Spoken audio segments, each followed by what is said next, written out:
1999, when Esquire magazine published a profile on the smartest man in America, board-certified neuropsychologist Dr. Robert Novelli tested the man's IQ for the TV show 2020. He reported that the man broke the ceiling of the test. According to the doctor, the smartest man in the world was, quote, the highest individual that he had ever measured in his 25 years of doing IQ tests.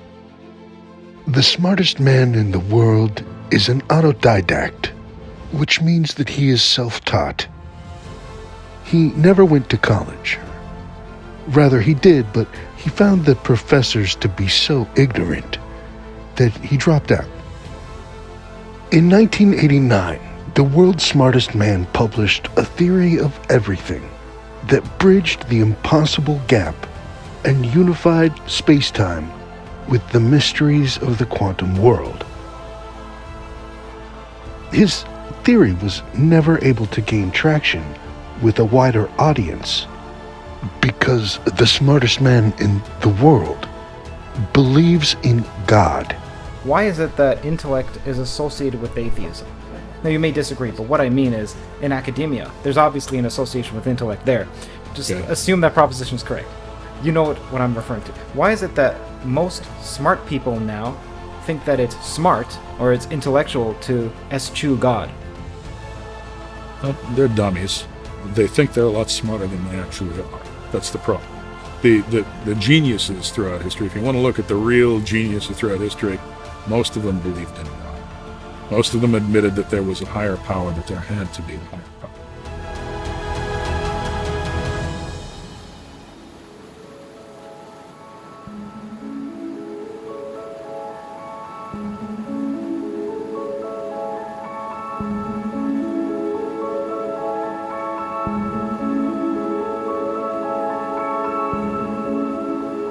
Captain Black Royale, the blue pouch. You know, people love to hate on the captain.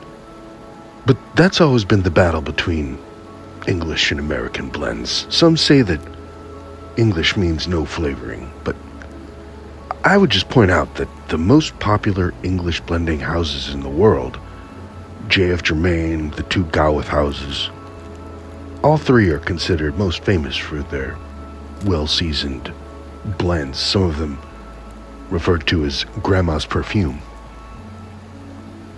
The major difference really being the use of PG for the American side, but that's another conversation. Myself, I love the way PG creates a fuller smoking experience, but that's just me. For the flavoring on this blend, we're looking at a traditional warm butter and brown sugary style black Cavendish, mixed with a good hand of golden Cavendish in Virginia, and then topped with an alcohol liquor combo, some caramel, molasses, sugar, and vanilla. The kind of flavors you might find in your favorite American pie.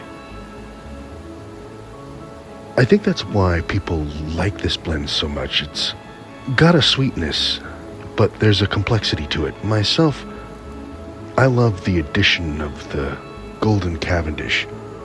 It seems like there is more golden Cavendish in this than in Lane 1Q, but I could be wrong about that for sure. Getting back to the smartest guy in America / the world, he got canceled in the 1980s by the mainstream science crowd over his belief in God.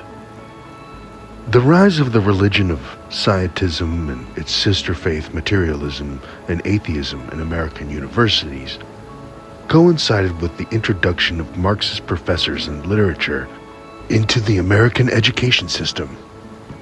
Herbert Marcuse, whose writings inspired the violent acts of the 1970s Weather Underground, and Paulo Freire, whose work, Pedagogy of the Oppressed, are two of the most widely quoted and revered authors in modern American education. You can't throw a stone in education without hitting these guys. The importance of this connection to Marxism cannot be understated, because Marx took the philosophy of Hegel and brought it from the materialistic world of mind into the atomistic world of material. This is why it is often said that Marx turned Hegel on his head, or turned him upside down. For Marx, the salvation of man was not some future event to occur after death and resurrection, but rather to be had in the here and now on earth. You might look at this as Marx was attempting, by creating his utopia, to bring the kingdom of heaven down to earth. For this to occur, the culture had to shift away from a belief in God. This was the purpose of the counterculture of the 1960s. All of us today live downstream of these monumental changes to American culture, and they have had and will have great effect on our lives. So that's a quick version of why atheism is associated with intellectualism in modern American culture. Now, I wanted to give you that background because the smartest man in the world is not going to be as eloquent about it. Academia Incorporated has more or less shoved the IQ off the stage and replaced it with having a college degree. So now what they're looking at is, does this person have a college degree? If he has a college degree, he's smart. And if he doesn't, he's a dummy. He's one of those high school dropouts, Forget about him because he's a bum.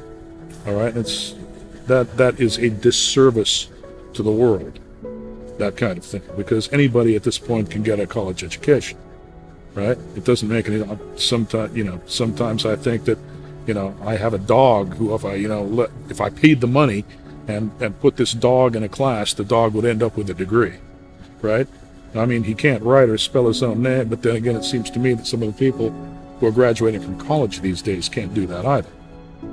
Back when I used to work in medical device engineering, in the field of heart stents and balloon catheter production, we had a failure of a unit at quality control testing in which the balloon could not be deflated once deployed. That means that the patient would have had an inflated balloon catheter stuck in their heart. It was a critical failure of the flagship product. At the time, the company was in negotiation to be purchased by a larger company. The larger company had withdrawn their bid to purchase due to a recall in another department during negotiations. This led another company to place a lower bid. This started a bidding war between these two giant corporations for our company. It was in the middle of this bidding war when the failure of the balloon stent that couldn't deflate was discovered. For 2 weeks, a team of 4 engineers were on the production line every day trying to isolate the failure on the production line and determine the root cause of the issue. These engineers were from some of the nation's top schools. One of them had a master's degree in engineering. For 2 weeks, they scoured the production line and came up with nothing. Zero. They couldn't even identify what was causing the failure. At the end of 2 weeks, the bidding war between the two corporations had come to an end, and the price of the purchase had been declared. In total, the price topped around $23 billion that they were willing to pay for the company. It was, at the time, the highest price ever paid for a company in the history of the United States. But if there was word of a recall of the flagship product, after the last recall had led to the whole deal falling apart the first time, the whole deal would be sacrificed. It would be the business failure of the century. Realizing that his top university grads couldn't even identify the problem, and that he had lost 2 weeks having them sit on their thumbs on the production line, the director of research and development went to the VP of manufacturing and told them that he had a technician who might be able to identify the problem. The R&D technician had been promoted from the production line he didn't have a degree, but was familiar with the product. It took the guy without the degree 5 minutes to identify the problem. From there, it took him another 45 minutes to chase down the engineering changes that had caused the problem. This allowed them to quarantine affected product and destroy it, thereby avoiding a worldwide recall. The company sold for the highest price of any company in the history of the United States, up until that time. And everyone who went to college made a boatload of money. Tolkien wrote that the world was changed not by the powerful, but by the small hands, working diligently, while the gaze of the powerful looked elsewhere.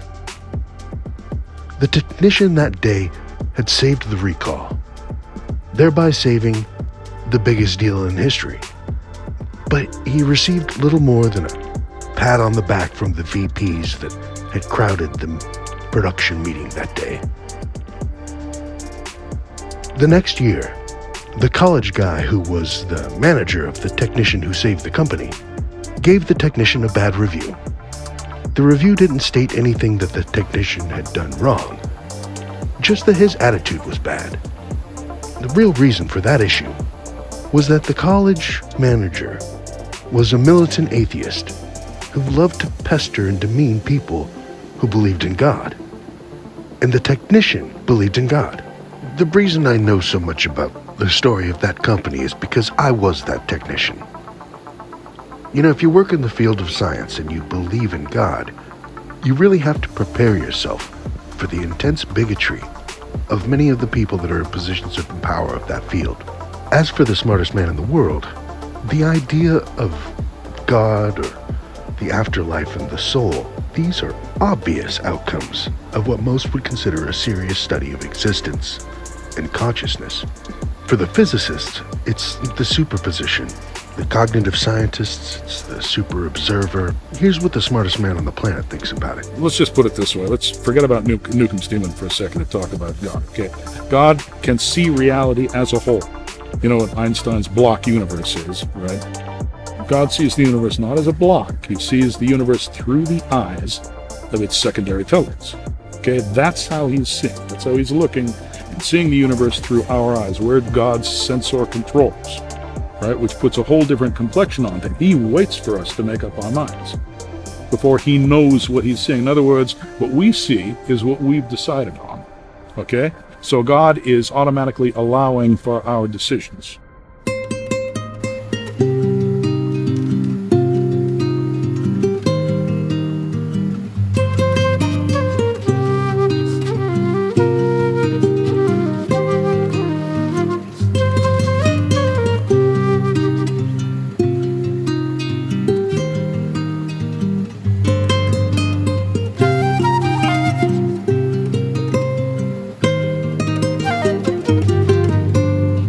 Wait a minute.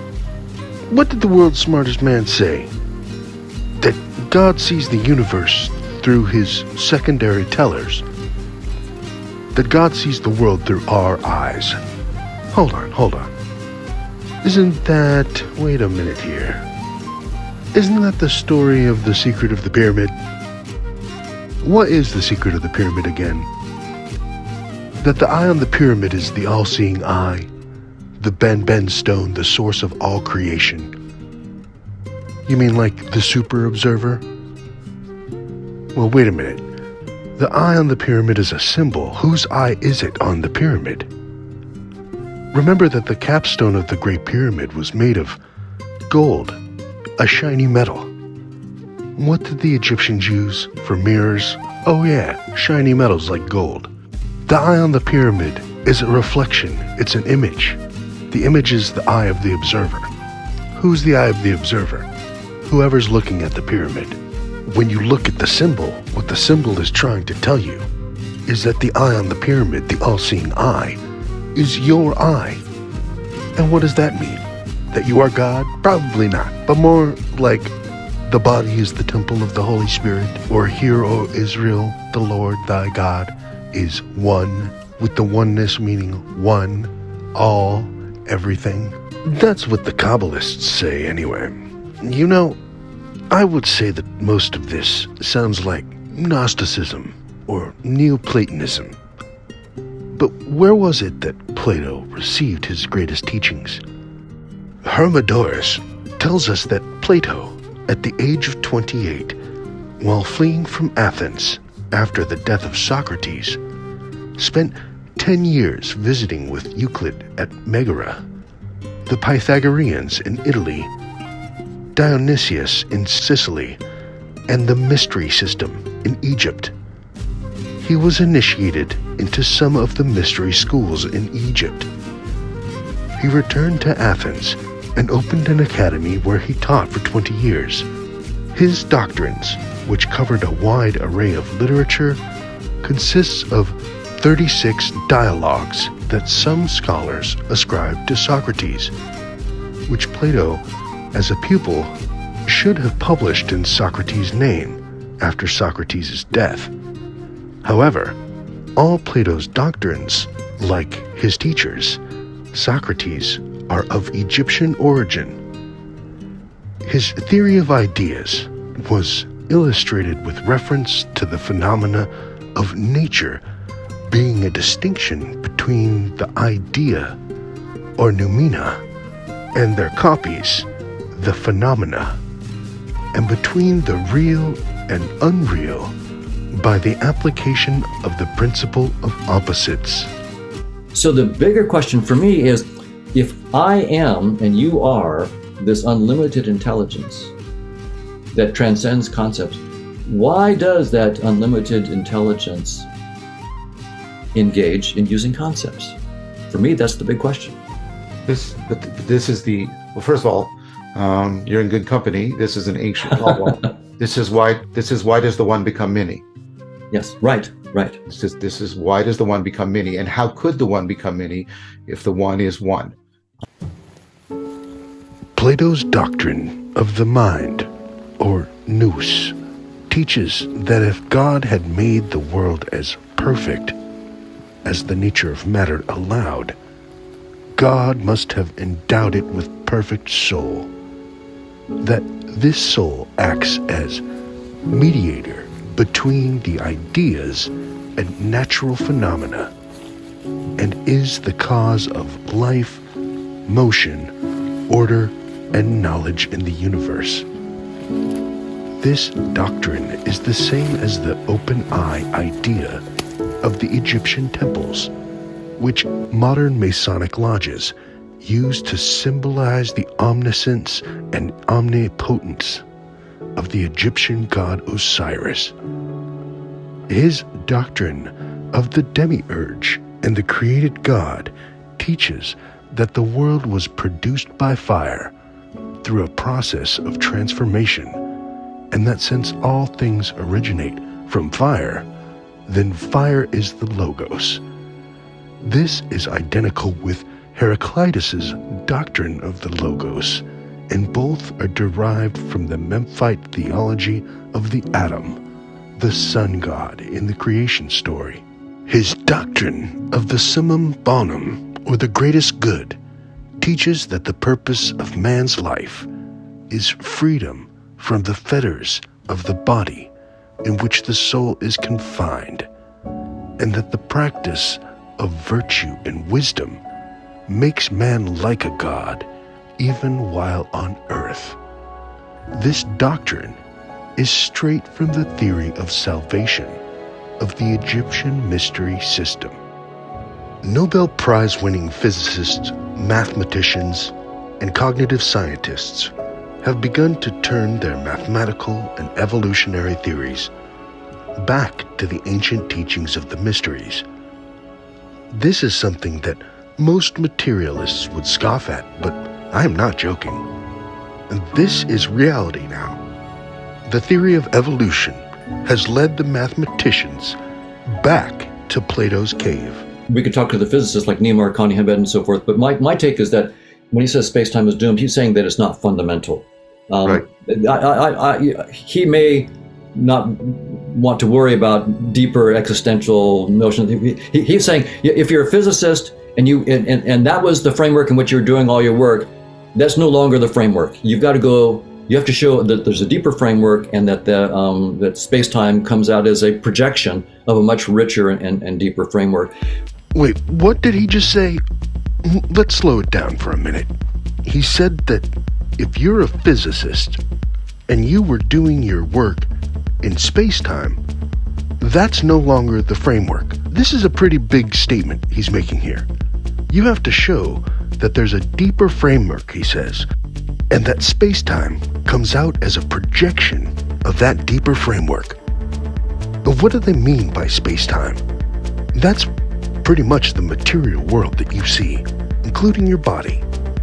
So if you're doing physics now, you have to reach out to the world that is projecting our reality. That is literally the definition of Plato's cave, that our reality is shadows projected on a cave wall, and that if you were to turn around and leave the cave, you would enter the world of forms, which is to Plato a more real dimension of the world. I'm not saying I believe this. I'm just pointing out that science is leading back to Neoplatonism in a big way. I mean, the idea that space-time might be projected from something that is not space-timey, I mean, that's, you know, and this is not dismissive. That's a perennial idea. I mean, when you mentioned it, it's a classic Platonic idea. Given that they're using, geometry as a fundamental thing, and Plato ran into a similar kind of thing. Space and time isn't the fundamental reality. It's a fairly low level and cheap and shallow interface that we're stuck with. And I hope to transcend it. Well, there you go. Space and time, where we live and when we are, is a cheap interface, according to Hoffman, Prakash, the mathematician Nimar Kani-Hamed, the Nobel Prize winner David Gross. They all contributed to this scientific analysis of space-time. And remember, this doesn't mean that reality is not real. In fact, it makes it more real, because the choices we make here may have a more permanent consequence in the spiritual world or other world of forms. I mean, at least that's been the teaching of the majority of humans throughout the millennia. So it's really not that hard to comprehend.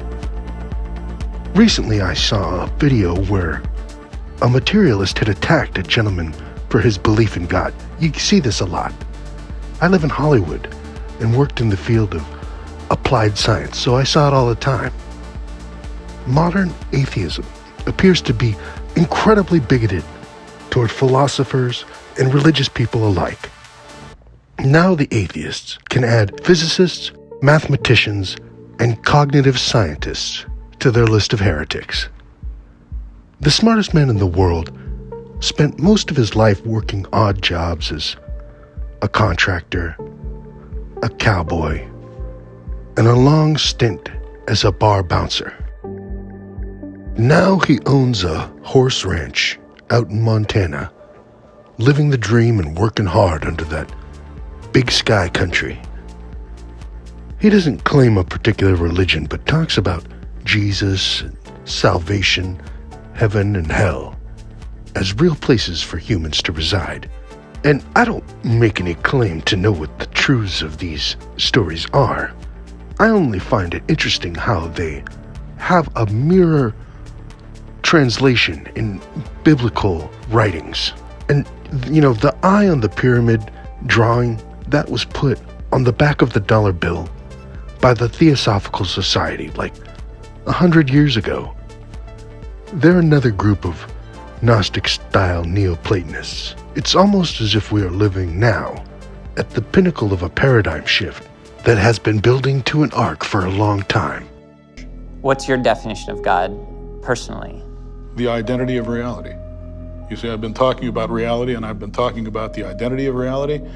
God is reality. As a matter of fact, God is the ultimate reality. He is reality on its very highest level. No other definition of God makes sense.